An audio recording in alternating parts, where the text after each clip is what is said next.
great jobs until Shopko announced bankruptcy in January of this year. At the time of my career, I had worked at Mervyn's beforehand, another retail company that was also bought by Sun Capital. I saw Sun Capital ran them into the ground, left employees out to dry. After Shopko filed for bankruptcy, I was told that I'd be losing my job too. I was really worried. I'm the sole provider for my family, but I'd also love my job. I felt terrible. My coworkers, many of whom have been at Shopko for 20 to 40 years, were going to lose their jobs as well. Because that's how Shopko was. We were a family. We stayed loyal to the company, but unfortunately didn't receive the same loyalty back. Since Shopko worked so hard to build, it's not what I imagined at all. Since May, my Shopko coworkers have sent a letter with 700 signatures to Sun Capital, who've organized a day of action where over 100 Shopko employees participated, and we see that finally someone in Washington, D.C. is listening. We've seen the power that we have in numbers. I'm here today because we need to stop abuses like Sun Capital that suck profit out of Shopko and line their own pockets. I think that elected officials on both sides of the aisle need to take notice of what's going on and demand change. Our families demand accountability. We need to use the power to change the rules in this country so that other families don't have to go through what mine has. Woo!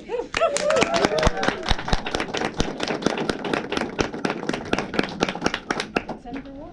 Oh, looks like Senator Warren. Yay! I want to thank all the folks who are here today to put the human face on a new way that Wall Street just keeps sucking profits out of our economy.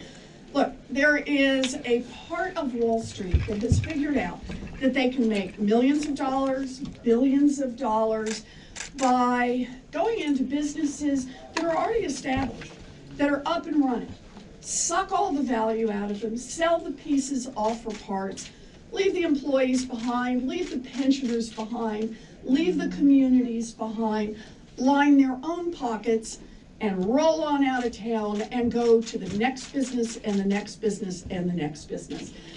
We have proposed a bill today to stop Wall Street looting the rest of our economy. Shopko is the perfect example of this. It is time for the American people to say that Washington should work for them instead of for private equity, instead of for Wall Street, instead of for the folks who already have all of the money and all of the connections. And that's what this is about today. You know, I just want to add one other part to this. Back when I was a girl, my daddy had a heart attack. And our chance in life to save our family was my mother's full-time minimum wage job at Sears. Sears was a proud old company that went through a lot of ups and downs. But back when I was a girl, it was a company that at least provided a minimum wage opportunity that was enough to support a family of three, was enough to keep families on their feet. Sears is also one of those companies that private equity took a look, scooped in, sold off the valuable parts, sucked out as much money as they could of the corporation, and then left an empty shell that imploded. Thousands of workers were put out of business, just like at Shopko. This is not a one-off. This is a part of how Wall Street operates, a part of how Wall Street continues to make its profits. And here's the deal. What's happening here in Washington? Washington keeps helping them. They give them special tax breaks, loopholes, multiple ways that they can take more value out of these corporations, put it in their own pockets, and leave everyone else behind. The days of having a Wall Street that just keeps sucking value out of the rest of the economy, the days of having a government that help that are coming to an end. And that's our job, and that's why I'm so glad to be here with the Shopko workers, to be here with the people who say enough of Wall Street ripping off and looting our businesses and leaving our employees behind. I also want to say a very special thank you to Senator Tammy Baldwin, to Senator Sherry Brown, to Congressman Mark Pocan, and to Congresswoman Pramila Jayapal, who jumped in on this and are the lead co-sponsors. These are the people who are willing to stand up to Wall Street. These are the people who are willing to say to our colleagues here in Washington, enough of working for Wall Street. It's time to work for the American people. So thank you all for being here. I really appreciate it. You know, this is how democracy works. So thanks for being here. To ask for the politicians to help us, we're demanding it. Our members are paying attention, our members are watching. This needs to happen. These companies are coming in, taking very successful companies, stripping the workers of everything, cutting staff. I had experience last week. I'm a bartender. I depend on my bar porters. I had 3 or 4 of them come to me with almost tears in their eyes because they're exhausted. Because they have cut the staff so bad that they're working 6, 7 days. Then they come into work a shift and they say, hey, by the way, you need to stay another 8 hours.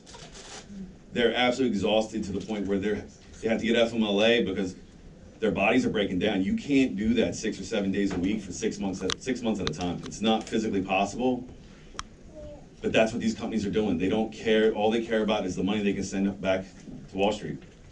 Stay on Wall Street, stay off the boardwalk. Because Atlantic City is not going to let this happen anymore. We're angry, we're pissed, and we're done. Thank you.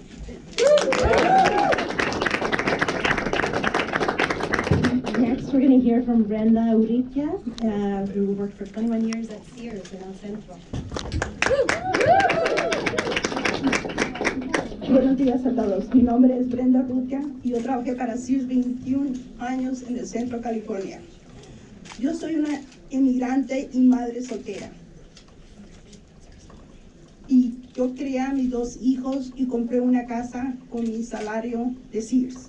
Estaba orgullosa de trabajar para Sears y encontramos a mis compañeros de trabajo como una familia. Trabajamos juntos por muchos años, pero nuestros trabajos y vidas cambiaron cuando Eddie Lumber se hizo cargo de Sears. Él vendió las marcas más valiosas y la tierra en la que estábamos haciendo para su propio beneficio. Cuando nosotras en mi tienda escuchábamos las noticias de la bancarrota, teníamos miedo.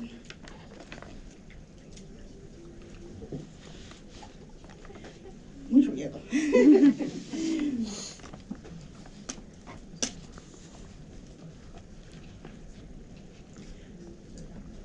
Siempre trabajamos juntas, mis compañeras y yo, para siempre tener una tienda con mucho éxito, para que nunca fuera cerrada, para que nuestras tiendas y nuestras vidas nunca fueran así. Pero nuestro mundo se volvió al revés. Tuvimos que irnos y sobrevivir solo por 4 semanas de severance pay. En nuestra área no hay muchos trabajos y ha sido muy difícil para todas encontrar un trabajo. Tengo la pensión, pero es muy mínima. He aprendido que esto es culpa de Eddie Lumber y su amigo Steve Munich. Me uní a este movimiento porque merecemos algo mejor. Los trabajadores del retail no deben estar vulnerables a los deseos de los multimillonarios. Nosotros merecemos trabajos seguros, sueldos dignos, horarios justos y respeto. Hoy estamos aquí porque sabemos que necesitamos leyes que nos protejan. Necesitamos derechos más fuertes para poder defendernos. Merecemos algo mejor. Y quiero decir que yo no voy a dejar esto hasta que haya realizado todos nuestros sueños, porque todos somos unidos en el retail. Gracias y gracias a ustedes. Thank you very much. Now we're going to hear from... As you just heard, my name is Rebecca. I live in Louisville, Kentucky. I worked for Payless Shoe Stores for 22 years. I ended my time there as a multi-store manager. That means I ran 2 stores. It was a cost savings measure. For the majority of my career, it was a great place to work. My coworkers were great, my customers were fun, and the higher-ups seemed to really care about the company and about our future. And I loved working there. When I found out Payless was liquidating, I was shocked. I didn't think we were in that much danger. I thought maybe we would close some stores, but not all of them. I 100% blame Alden Capital Group. who owned Payless for the last 2 years for our demise. They loaded us up with debt, sucked out any profit, and then threw us away when they were finished with us. I lost my job at the end of May. Technically, I got about 4 days worth of pay that they called a severance. I am owed 12 weeks severance, which included pay and benefits. My health insurance ended with my last paycheck. I worked for Payless for over half of my life. Payless was a part of who I was and who I am. I didn't just lose my job, it's like I lost a family member or a part of myself. I joined United for Respect to prevent this from happening to other people. Someone needs to hold these private equity firms accountable, or else this will never stop. Thank you.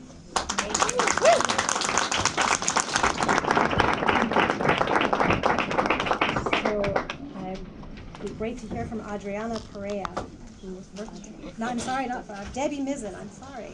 Yeah, who worked for 31 years at Toys R Us in Ohio. Woo, Debbie!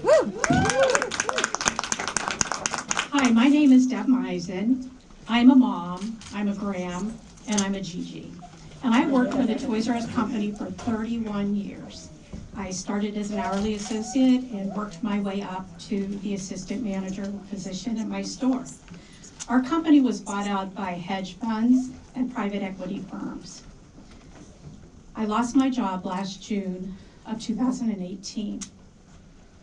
We found out we were liquidating and they were closing all 800 of our stores. This is so devastating. We received no severance pay, and I found out at my mom's funeral that I was losing my job. I live in a very small community called Boardman Township from Ohio, and in our township alone, we lost a Toys R Us, a Babies R Us, 2 Payless shoe stores, a Kmart, a Sears, a Gymboree, a Crazy 8. This has got to stop. My husband retired at the age of 51, and when I lost my job, I was forced to go on Social Security. So I had to start looking for a job because with his small pension and my Social Security, it wasn't enough to get us through. So luckily, my local grocery store hired me, but I'm making less than half of what I made. We need to hold Wall Street accountable and these hedge funds. I don't want this to happen to my children or my grandchildren or my great-granddaughter. And that's why I support this bill. Thank you so much. Thank you. I think we have time perhaps for Bonnie Patrick as well. One more person, if you'd like to say some words. Hi. Well, that was surprising. Okay. So I'm going to share a little bit of my story. My name is Ani, and I worked at Kmart in Rockville, Illinois for almost 9 years. I'm a single mother of 4, and I was the sole provider for my family. My store closed in September last year. Eddie Lampert's greed turned my stability into fear. His hedge fund grew, and my store went awry, buying back stock and bleeding us dry. Wall Street killed my job. My Kmart is dead. He sat in his mansion while my bills went into red. I was only part-time, so no severance for me. But his executives got bonuses. How could that be? The bankruptcy laws are broken in the divided United States. The Stop Wall Street Looting bill puts accountability on their plates. Let's stand together and fight for what's right. If not now, when? Ask yourselves that tonight. Thank you.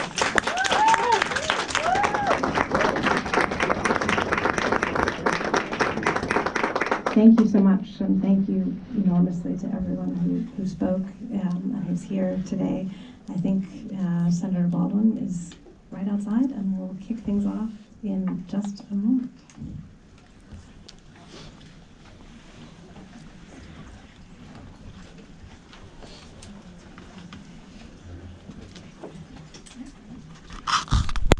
To be here today to announce the introduction of the Stop Wall Street Looting Act. I want to first of all thank Senator Elizabeth Warren for her leadership on this legislation and our lead co-sponsor in the House of Representatives, my congressman and dear friend, Mark Pocan. Over the last 2 decades, private equity activity in the economy has exploded. It's proliferated beyond what most people are aware of. Today, 35,000 companies are owned by private equity, and they employ nearly 5.8 million workers. These funds have purchased companies in all sectors of the economy, from nursing homes to newspapers to grocery stores, sometimes laying off hundreds of thousands of workers and ruining thousands of companies in the process. For too long, Washington has allowed private equity firms to take over companies, pull out the profit for themselves, and then walk away to leave the company bankrupt. One such example happened in the state of Wisconsin and across the country quite recently. This past weekend, I had the opportunity to meet with former workers of Shopko.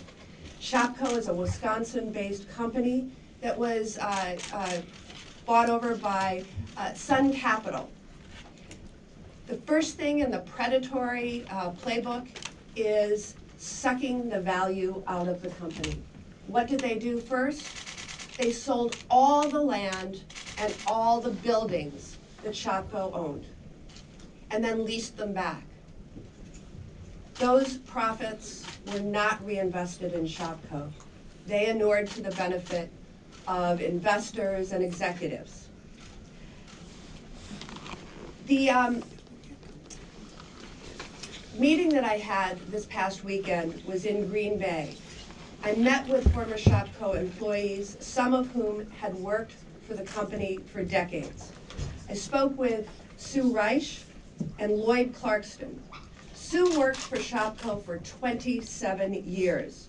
She thought her job was safe until she was laid off without severance. Now she's looking for a new job, forced to re-enter the job market after almost 3 decades. Lloyd worked at Shopko for 17 years. He was a salesperson. He was laid off without a penny of severance. At 69 years old, Lloyd is worried that he won't be able to find work. He said, "It's been hard to find new work in such a small town because people don't want to hire someone like me, only a few years away from my retirement." These workers deserve better. We need to rip up the predatory playbook that private equity firms are using to leave workers with nothing but pink slips. The Stop Wall Street Looting Act takes on Wall Street abuse and closes loopholes that private equity firms are using to make a quick buck while they shut down businesses and lay off workers. This bold reform will help rewrite the rules of our economy and protect workers from predatory practices so that we can start rewarding hard work and not just wealth. I am no stranger to taking on powerful sectors of our economy. I'm very aware of how powerful they are and how many lobbyists they employ. But workers deserve a champion on their side, and I want the workers here in this room and across the country to know that we will be your champions here in Congress. I really, really am grateful for all that you are doing to bring the word out. Not all private equity firms are bad, but if you are bad, if you are predatory, this bill is going to rein them in. I am now proud to introduce my colleague from the great state of Wisconsin, my Congressman, Mark Pocan.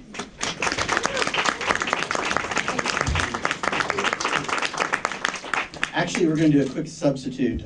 Senator Sherrod Brown, they have votes, and we just finished our vote. So, Senator Brown, please come up from the great state of Ohio.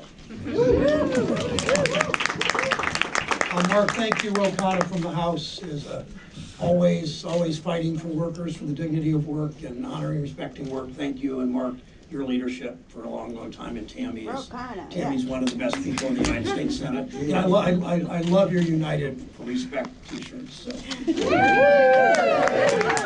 They call themselves, as Tammy said, they call themselves private equity firms.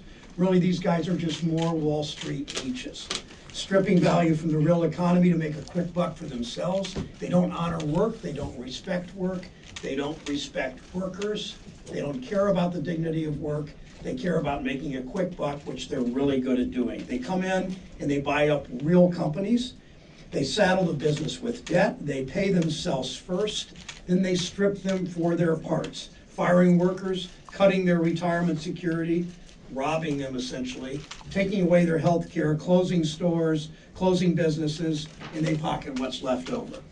Look at what these funds, I want to take one industry, look at what these funds have done with newspapers around the country and have tried to do in Ohio. Funds like the Alden Global Capital buy up local newspapers, turn around, dismantle them, they fire reporters, they fire others in the building, they sell company assets. They tried to buy Gannett recently, which is a huge national chain of newspapers.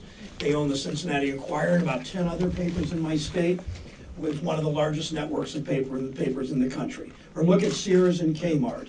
The companies were in trouble. I see what your sign about retail. The companies were in trouble when a private Wall Street firm took over, rather than investing in the business. They spent billions on stock options, just like General Motors executives took tax cuts, took took all their capital that they had because of the tax cut and ended up investing in themselves in stock buybacks. They, at the same time, came where these companies closed stores in Ohio and Wisconsin and California and around the country, laying off hundreds of workers, shortchanging workers' pensions. It's exactly what's wrong with our economy. It's exactly what's wrong with the way this country is doing business. Wall Street is obsessed with short-term profits that pad their own bloated bank accounts instead of investing in workers and businesses' long-term success. The White House looks like a retreat for Wall Street executives, except in the days when it looks like a retreat for private equity firms. It's all the same people, it's all the same crowds, it's all the same special interests. That's why that's why Tammy and Roe and Mark and I are introducing this bill to force these Wall Street companies to actually take responsibility for the messes they make, to protect workers, to protect consumers, to protect communities, and to protect our country. Mark, okay. A big thank you to Senators Baldwin and Brown. Thank you so much. And to Senator Elizabeth Warren for all of her leadership.